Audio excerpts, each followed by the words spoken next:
Right, so hello again. My name's Katie, this is Books and Things, and this is my August wrap-up video.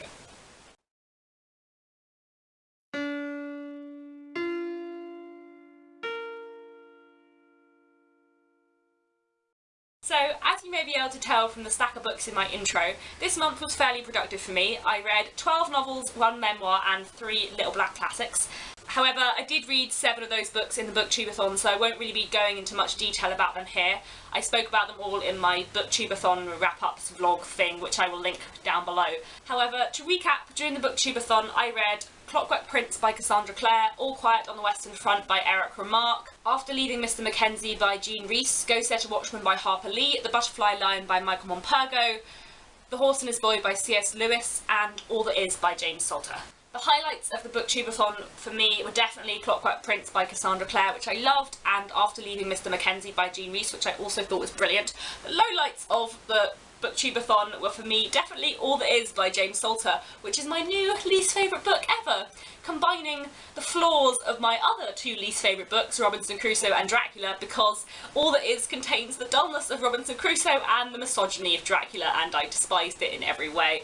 I don't really like disliking books, but oh, I hated this book so much. I did a full review of All That Is on my blog, which is very angry, and I don't normally write angry reviews, so if you want to read that, I'll link it down below. I also did a full review of Go Set a Watchman, which I will link down below. So, books that I didn't read during the Booktubeathon. The first one is Monsters by Emerald Fennell. I'd started this last month, so I did briefly talk about it in my last video. However, I finished it at the very beginning of August. I thought this was kind of brilliant, but kind of in a very creepy way that I'm not sure everyone would like it. It's about 2 children who have a rather unsettling interest in murder, and when murders start to happen in the seaside town they're having their holidays in, they get even more creepy than they were before. So it's a very creepy book, but really good. The narrative voice is absolutely brilliant, like I cannot fault the voice at all, and the central character, the narrator, is just so well done, and she talks about the most horrible things in the most light way that is...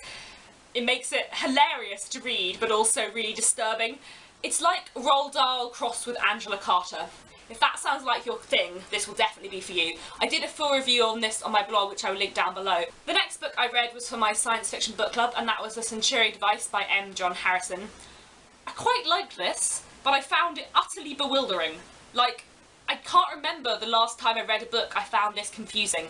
I was really glad to find out at the book club that a lot of other people also found it really confusing. A lot of people said it reminded them of The Hitchhiker's Guide to the Galaxy in its tone, but this, very good but very odd. It's a very classic sci-fi space adventure kind of thing, aliens set way in the future, that sort of thing. The main character, John Truck, is the last of the Centurions. He's the last one with this particular race's DNA in his blood, and various people from all around the galaxy discover that his blood is the key to some mythical thing. They don't quite know what it does, but it's called the Century Device. There's a lot of very odd politics in it. It's sort of the Arab-Israeli conflict in space. So yeah, it's very odd, but I did quite enjoy it. I just found it very confusing, so I'm not sure it's for everyone. The next book I read was The Clockwork Princess by Cassandra Clare, which is the final book in the Infernal Devices series. As I said, I read the second one, The Clockwork Prince, earlier on in the month for the Booktubeathon, and I finished the series, or finished the trilogy,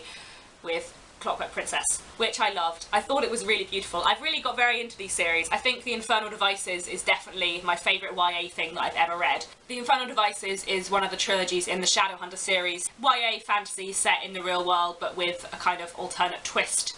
And The Infernal Devices is all set in Victorian London, which I very much enjoyed. I think the real thing that I loved about The Infernal Devices were the characters. Like, the action sequences and the plot I quite liked, but what for me made me really love it was the characters themselves, especially Jem, Will and Tessa, the kind of central 3 characters. I thought Tessa was brilliant, and Jem and Will were such brilliant characters, and I loved their friendship. Yeah, I really enjoyed The Infernal Devices. It gave me such emotion, which I always love in a book. I finished Clockwork Princess while sat on a train, and I cried. Like, I often read really sad books on trains. This is a mistake of mine, and I often end up near to tears, but I think Clockwork Princess is one of the only ones where I have actually shed tears on a train and been like, oh my god, this is terrible, people are going to see and judge me. I'm definitely going to read the Mortal Instruments, but I don't think I'm going to like them as much. Just, I know Magnus Bane is still in them, but when they're not Victorian, it's just not as good. The next book I read was Olive Kitteridge by Elizabeth Strout. This book is part novel, part collection of short stories. It's described on the back as everything as a novel, but it is kind of in the form of short stories, which, as I mentioned in my Let's Talk About Writing video, is kind of the form I'm writing in at the moment, so my tutor recommended for me to read this, and I thought it was brilliant, and also one of those books that is humbling because it's so utterly good, and I was sat there reading it like, no, I'm never going to be as good as this. My book's not going to be as good as this. This is so good. To be fair, it won the Pulitzer Prize. I don't think I can expect to be that good, but still. Scary. It's set in a small town in America and tells the story of various different people who live in this town, all kind of connected by a retired maths teacher called Olive Kitteridge. Olive Kitteridge is the central character of about half the stories and appears in all the rest. I liked that Olive Kitteridge linked all these characters together. I did find her a very interesting character, especially because she's not perfect. She's often not even nice, but you really understand her, and by the end of the book you really feel for her. But I particularly liked when we got to see her from other people's perspectives other than her own. What I really loved about this book is it had a brilliant balance between talking about like everydayness and the ordinariness of unremarkable everyday lives. Just quiet, nice, normal stories that were really beautifully written and just talking about what it's like to be alive, but then there were also a lot of stories which were much more dramatic, so I liked the balance between them. I thought that was done really well. But anyway, I really recommend this. I thought it was so brilliant and beautiful, and I love the form. It's just the kind of book I like. The next book I read was Ruth Ozeki's A Tale for the Time Being, which I buddy read with Lauren from Lauren the Books, whose channel I will link down below. As of today, I have finished this book, but Lauren has not, so I don't know what she thinks of it yet. This is because I'm filming this video like 5 days before it's going to be up, because I'm really busy at the moment and I'm moving house and blah, it's exciting and stressful. I finished this book last night. I read it in just one day, which I think is quite impressive considering the size of it. Basically yesterday I had a lot of long train journeys and I just sat on the train, read this, trying not to cry. Again, I have a problem with reading sad books on trains. But anyway, this is brilliant and beautiful and wonderful. I've been meaning to read this for ages because a lot of booktubers were talking about it in Japanese June. If you don't know what that is, I will link some videos down about it below. I'm quite into Japanese literature or literature set in Japan. As I've talked about before, I love Banana Yoshimoto and I'm very interested in Japan at the moment. So this was definitely right up my street.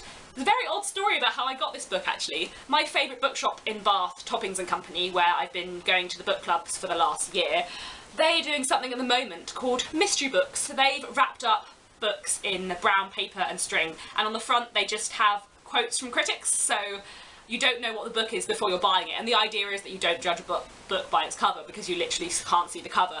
So on my last book club day I bought a mystery book because I thought, well, I really want to do this, it sounds really fun. And just by coincidence it was A Tale for the Time Being, which I've been meaning to read for ages, so that was very nice. To explain the basic premise of the book, half the book is narrated by a Japanese schoolgirl now who has grown up in America and moved back to Japan and is really struggling with her life there. So she decides to write a sort of journal both about her life and the life of her 104-year-old great-grandmother who is a Buddhist nun. And the other half of the book tells the story of a woman called Ruth, who is, I think, a sort of fictionalised version of the author Ruth Ozeki. And this woman, Ruth, one day walking along the beach, finds a diary in a sealed plastic bag that has washed up on the beach. And the diary she discovers is Nao's, and so she begins to read the story of this Japanese girl as we do.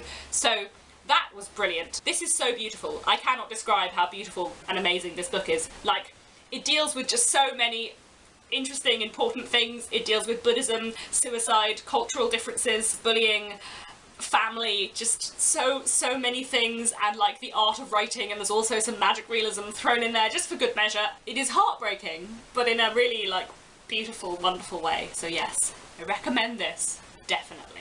This month I also read a memoir, which was Cider with Rosie by Laura Lee. I didn't actually know this was a memoir before I started reading it. My mum bought it for me for Christmas years ago and I assumed it was a novel, but no, I was wrong. It is a sort of fictionalised poetic memoir about Laura Lee's early life as a child growing up in an English village just after the First World War. So from a historical perspective I found it really interesting. I'm particularly interested in that period in history, so that I really liked. The rest of it I did quite like, but it didn't really grip me. I think because it was a memoir and because it's not arranged in chronological order, it's kind of thematically by chapter, so we skip around in his life and his childhood a lot. I quite liked it, but I found that it didn't always seem to flow that well. Like, I wasn't always particularly engaged to read on. I think memoir is just less my thing than novels in general, so I quite like this, but not my favourite thing of the month. And then finally, I also read 3 Penguin Little Black Classics. If you don't know about the Little Black Classic series, basically for their 80th birthday, Penguin brought out several small ATP classics, which are just sort of juvenilia or short stories of various famous authors, which I think is a great idea. It's been really fun. So the ones I read this month were Jane Austen's The Beautiful Cassandra, Charles Dickens' The Great Winglebury Duel, and H.G. Wells' A Slip Under the Microscope. Jane Austen's The Beautiful Cassandra, I loved. I had read all these stories before, I think, because I've read lots of her juvenilia, but this is wonderful. You should read it, especially if you like Jane Austen, or even if you don't, because it's very different to her later writing. I love Jane Austen's juvenilia. I find it absolutely hilarious. Her earlier work, like the things she was writing as a teenager, because they were written as entertainment for her brothers and sisters, not for publication, they're a lot less, like, polite than her later works. There's a lot of drunkenness and death and fighting and shoplifting and that kind of stuff, which is really fun, and she just describes it in the most beautiful, witty way. For example, the first story in this book, Jack and Alice, is one of my favourite things written by Jane Austen because I just think it's hilarious. Even though it doesn't make much sense, and of the 2 title characters, Jack appears for like 1 sentence, it is still wonderful, and it includes brilliant lines such as, Charles Adams was an amiable, accomplished and bewitching young man, of so dazzling a beauty that none but eagles could look him in the face. And one of my favourite lines, she has many charming qualities, but sobriety is not one of them. And I read The Great Winglebury Duel by Charles Dickens, which contains 2 of his short stories, some of his earlier comic work. I did really enjoy this. As you know, I love Dickens, couldn't resist buying this. In general, I do prefer Dickens's novels to his short stories because I really love the way he does characters, and I think he has less time to develop characters and has obviously less of them in short stories. However, the first story in this, The Great Winglebury Duel, I did think was hilarious. I found it so funny. As I've said before, few things make me laugh more than Dickens and Jane Austen. There we go. Yeah, that's all basically. 19th century humour is what makes me laugh. And finally, I read H.G. Wells' A Slip Under the Microscope, which is actually the first thing I've ever read by H.G. Wells, much to my shame. There's 2 short stories in here. I thought both of them were brilliant. The first is more sort of supernaturally, and the second is more sort of scientific. I love them both. I definitely need to read more H.G. Wells. I don't know how I've never read any of his before, considering I really like science fiction and I really like the 19th century. So I think that's all.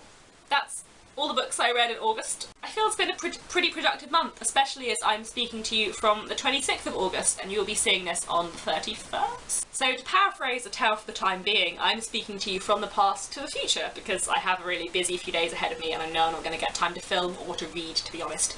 But anyway, this may be the last video featuring this bookshelf behind me because I'm moving back to London very soon and I may not get the chance to film another video here before I go. So let me know if you've read any of these books and what you've thought of them, and I'll be back next week with another video, hopefully with some tag videos because I'm really behind on tags. I've been tagged in 3 and I haven't done any of them yet. Sorry guys. So yes, see you next week. Let me know if you've read any of these books, and in the meantime, hope you have a lovely week and I hope you read lots of books.